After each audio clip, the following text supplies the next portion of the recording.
questions. It's the same topic, right? If you've got a cue card about clothes, part 3 will develop the topic of clothes in more detail. The examiner may suggest certain subtopics, maybe fashion, the clothes industry, clothes for children, and they may say, let's talk about this subtopic. So be prepared to talk in much more detail and in much more depth. The questions are not fixed in part 3, and the examiner can react to what you say and make up a question to push you further and really make sure you can justify what you're saying. So part 3 really is all about flexibility. That said, let's have a look at some possible questions that you may get in part 3 on this topic. First of all, do clothes affect a person's mood? What are the key factors to consider when buying clothes? Do you think men and women have different taste in clothes? Questions about men and women, quite common. How are the clothes young people wear today different from the past? Comparing now and the past is also quite common, also now and the future. Okay, so I'm going to take a couple of these questions, look at some possible answers, but particularly the language. The important thing is not to be memorizing the answer, right? Don't do that. You will never get a band 7 if you memorize your answers. The important thing is to build up your vocabulary and your flexibility to talk on this topic. Great. With that, let's have a look. What are the factors to consider when buying clothes? I'll give you the answer and then we'll look first at the structure and then at the language. Okay? Happy? Let's do it. Well, first of all, many people undoubtedly consider the price. I think we're creatures of habit, right? And we're always looking for bargains and trying to get a discount. Not because we lack money, but I think it's just a habit we have. When we buy things at a knockdown price, we always feel we've got a good deal. At the same time, comfort is a prime concern. It's all well and good buying cheap and trendy clothes, but if you're not comfy in them, then you're not going to wear them very much. Okay, so what's the structure first of all here? Now, in part 3, your answers, you may try and structure them, and that works well. It gives you coherence, but sometimes you're just going to go with the flow.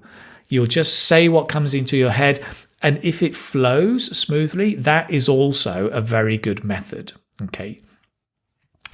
Here, I began with an opinion, right? Well, first of all, and then I gave my opinion. First of all, many people consider the price. And then I gave a bit of detail. I think we are creatures of habit. And then a reason, or a reason why not. Not because we lack money, but I think it's just, right? Why do we do this? Well, not because A, but I think it's just B. Okay. Not because we lack money, but I think it's just a habit we have. So there's my reason. And then later, I gave another opinion, right? At the same time, comfort is also a prime concern. At the same time, here's another reason, basically.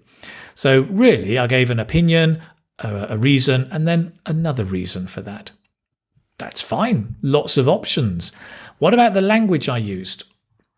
Lots of collocations we can pick out to consider the price, to consider the cost. To consider is to take into account, or more simply, to think about, right? We have to think about the price.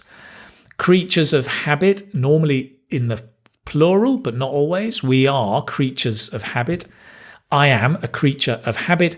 It means that I have habits, and as humans we tend to follow our habits, right? We do the same thing every day. Get up at 7 o'clock, go to the toilet, have a cup of tea, have some toast, go to work, right? We do the same habits. We are creatures of habit. Looking for a bargain, right? A bargain is a discount, so something that's either a discount, cheaper, or something that's good value for money. A discount, we say to get a discount normally. if you're purchasing, if you're buying. A knockdown price is a nice collocation. That's a reduced price, significantly reduced. So it's like literally knocked down.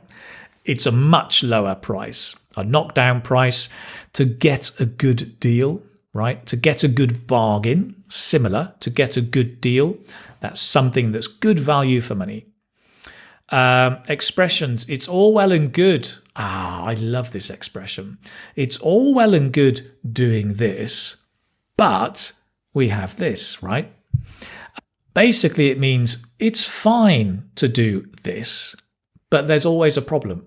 There's always another side of the coin or another problem. So it's fine to spend the whole evening watching TV, but you're going to get very lazy and get very fat, right? It's all well and good watching TV all day, but you will get fat and lazy.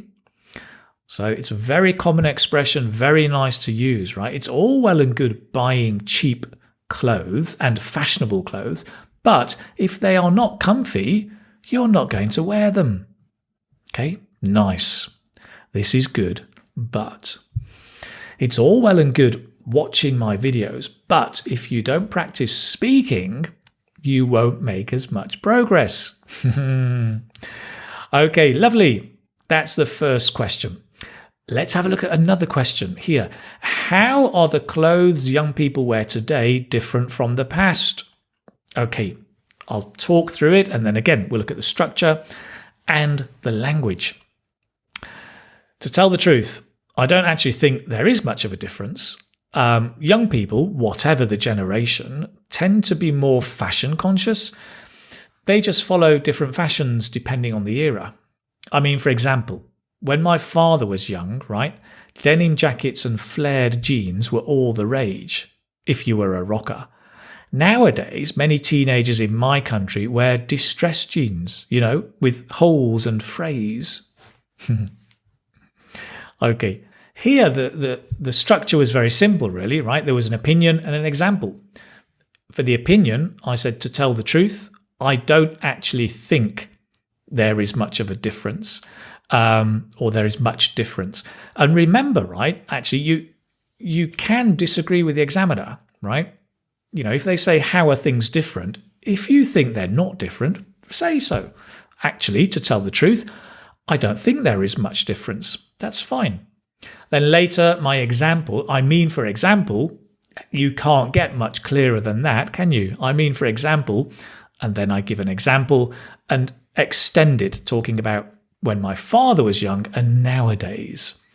So notice the extension, getting a little bit deeper with my example. When it comes to vocabulary and language, whatever the generation just means it doesn't matter the generation, no matter the generation, whatever the generation being the age, right? Is it this generation or the last generation? Whatever the generation, fashion conscious is just to be aware of the latest fashion, right? Fashion conscious, to follow fashion, we say. We talk about here flared jeans is an example of a fashion. Those are jeans that have the bottom, the bell bottom, that go out very wide, which are in fashion again, I think. Flared jeans were all the rage. To be all the rage is to be very, very fashionable. We've also got distressed jeans that look like this. Those jeans we sometimes call ripped jeans because they are ripped as in ripped. Why do people buy ripped jeans? It's inbuilt air conditioning, that's why.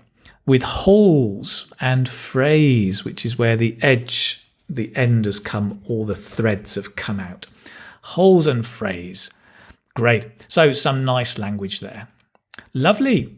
That brings us to the end of the topic of clothes. Great.